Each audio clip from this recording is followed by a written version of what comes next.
Clearly, this stuff is so important now that it's causing people to scenario plan like this. There should be sort of a Doctor Strange love doomsday machine. Advancement of science, unmistakably, is what humanity needs to solve its human scale problems.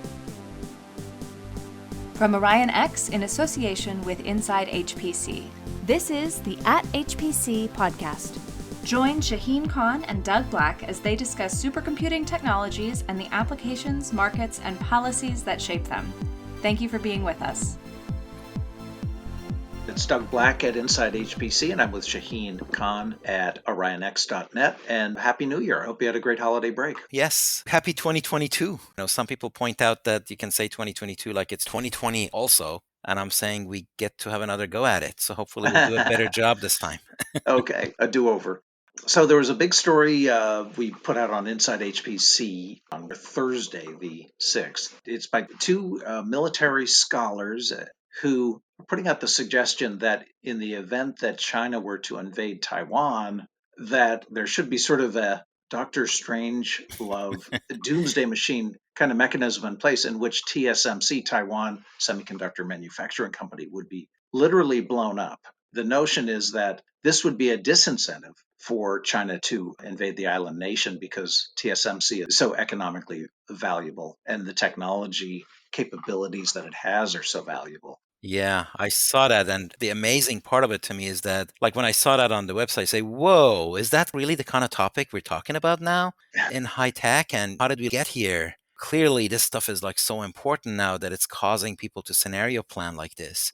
Yeah, Nixon used the term war game it out. And it's sort of a logical extension of these growing, the emergence and importance of technology as a competitive component on the world stage, geopolitically, economically, militarily. And also the notions of technology sovereignty, where the key regions and nations, be it the EU, China, Japan, and the US, in the race to exascale, also really pursuing their own microprocessor strategies as well. Right on. And of course, 5G before this was another point of contention. So maybe, Doug, you want to take us through what the article said and what the papers say, and we can have a discussion on it. Yeah, the article is called Broken Nest, Deterring China from Invading Taiwan. And the notion is to basically make Taiwan unwantable. That was a phrase that turned up in. Like a poison pill? It kind of is a poison pill. The article first appeared in a quarterly military journal in mid-November, and it quickly became the most downloaded paper put out by any of the War College scholarly journals of the year, and it only had 6 weeks of 2021 to achieve that kind of status. It since has been picked up by Nikkei Asia, which the news service. I found it in Data Center Times. So it's kind of getting circulated in military and sort of strategy. It's gone viral for such a thing. Exactly. Let me just read one of the quotes from the paper. The United States and Taiwan should lay plans for a targeted scorched earth strategy that would render Taiwan not just unattractive if ever seized by force, but positively costly to maintain. This could be done most effectively by threatening to destroy facilities belonging to the Taiwan Semiconductor Manufacturing Company, the most important chip maker in the world and China's most important supplier. So there you go. Yeah. So some thoughts here. I think that the bigger picture of it for me is just the patently visible growing importance of technology on the world scene. What goes with it is a growing recognition that chips are the engines of the next phase of economic development. And I put it in the context of information revolution, and I'm saying that we went from the plow that enabled agriculture to steam engine that enabled industrialization, and now chips that are enabling information age. So that basically puts it into squarely in the middle of politics. So you cannot separate politics from technology anymore. And technology is now a matter of not just national competitiveness, but national security. And all of this is what has led me to call this technopolitics versus geopolitics. So the fault lines of technology are also the geopolitical fault lines between superpowers. Right, because they're all going to essentially partition the internet, partition the world based on their coalition of allies. And that's what we're observing. The impact on supply chain, the impact on science, the impact on HPC, all of that is non-trivial in my view. Explain to us, there's a company, a Dutch company. Right. Yeah. What could be done about this? Other short of blowing up TSMC, there are other possible strategies in play here. And I know you had some thoughts about that. I think that as much as people can scenario plan and think and dream things, this is still a very much of a dance, and we shall see how that goes. But when you talk about supply chain, the supply chain of the chip industry itself is very important. So when people say TSMC does this and other people, Global Foundries does this, well, there's a supply chain that feeds them.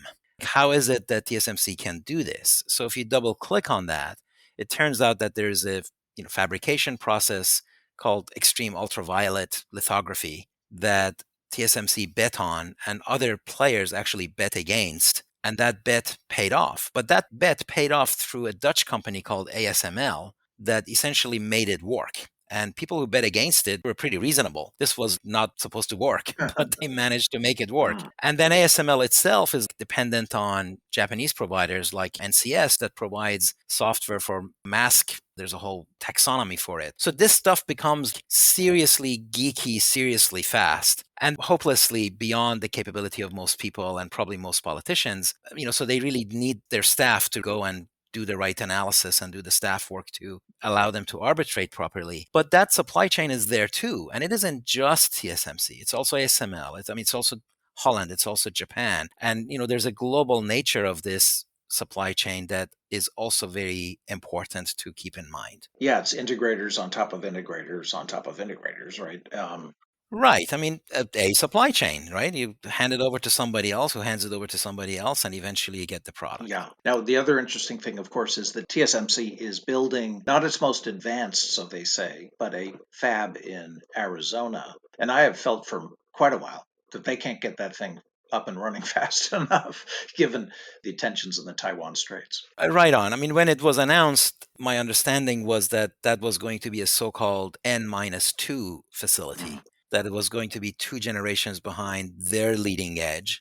And at that time, their leading edge was 5 nanometers. By sometime soon, it's going to be to 3 nanometers. And then N-2 of that will be 7. So if you can make that N-1 or indeed N, and I know that's hard to do because you just can't go and build your latest, greatest somewhere else where you have critical mass of expertise and the supply chain. So clearly doing that in Taiwan is easier than doing that in Arizona right now. Maybe 5 years from now it'll be different. So to the extent that they can accelerate that, I think that would be highly welcome by everybody, including themselves, because that's really where all the margin is. That's where all the demand is. And indeed, when you think about HPC, HPC is high end. It means leading edge. It means where all the action is, both in terms of how wonderful it is to get access to that leading edge technology, but also all the issues and the politics that goes with it. Yeah, it's interesting to look at the paper. Apparently, there are reports that China has naturally a well-developed attack or invasion strategy in place. Literally, it would take 14 hours for China to take Taiwan, to seize it, which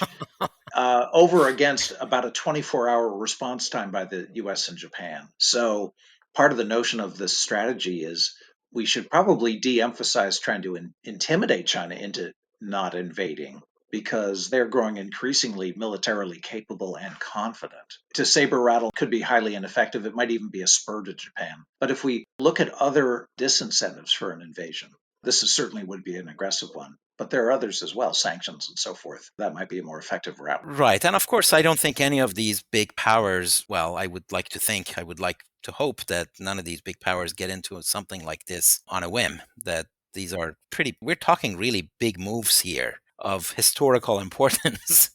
So, I sure hope that this is simply scenario planning and part of the dance that's going on between, well, if you do that, I could do this, or try to send a signal that we are indeed thinking about X, even though we have no intention of doing X. So, and if nothing else, it gets the other side thinking in a broader level about the possible scenarios that might play out.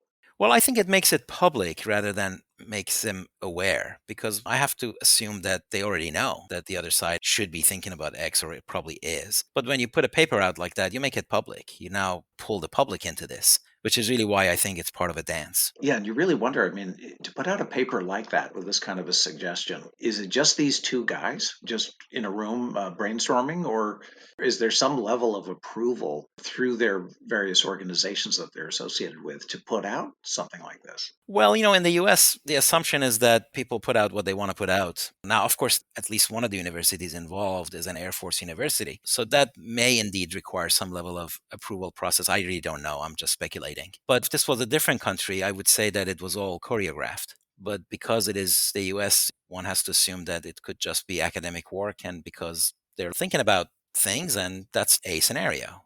And it's as simple as that. Now, this is obviously not official word, but it's also like not nothing, right? Right.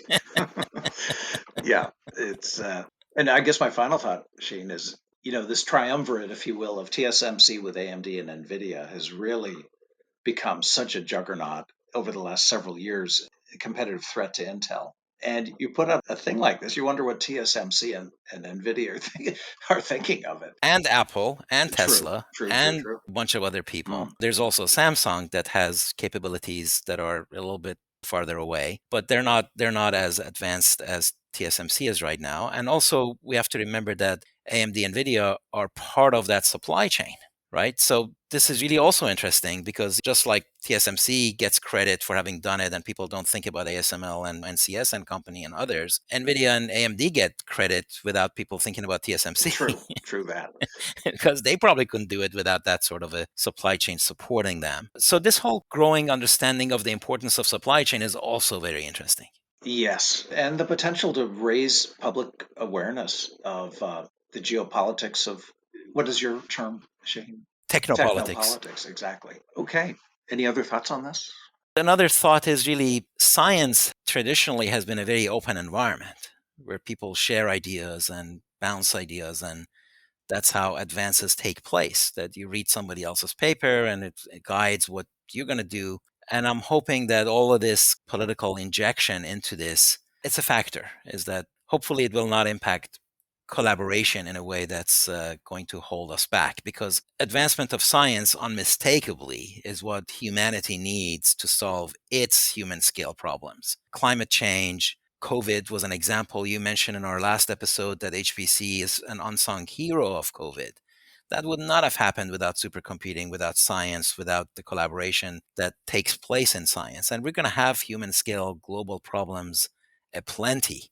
And it would be good, naively speaking, perhaps, but hopefully, at least aspirationally speaking, it would be nice to get to a point where we can collectively work on these human scale problems. As you expressed that thought, I thought of, for all the issues we have at the governmental level and military level with China, you compare that with, say, the student cluster competitions you see at SC, and these beautiful young people from around the world, in particular the Chinese, and they just seem like wonderful budding computer scientists. The work they're doing is great, and the whole energy and feeling in the room is just of tremendous encouragement, and we're all in this together. And it's really too bad that we've gotten to this point where we're talking about blowing up TSMC if China invades. It's really, Right. I mean, I'm laughing because I'm looking at it as just an unlikely and half crazy idea, right? But the fact that we're even considering that and we have to cover it as a piece of news is noteworthy. Yeah, you're right. Okay, well, maybe next week we'll move on to more cheerful topics. But this was a fun discussion. So it was indeed. All right. All right. Thanks a lot. Thank you, Sheen. Bye.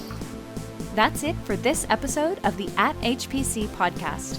Every episode is featured on InsideHPC.com and posted on OrionX.net. Use the comment section or tweet us with any questions or to propose topics of discussion. If you like the show, rate and review it on Apple Podcasts or wherever you listen. The At HPC podcast is a production of OrionX in association with Inside HPC. Thank you for listening.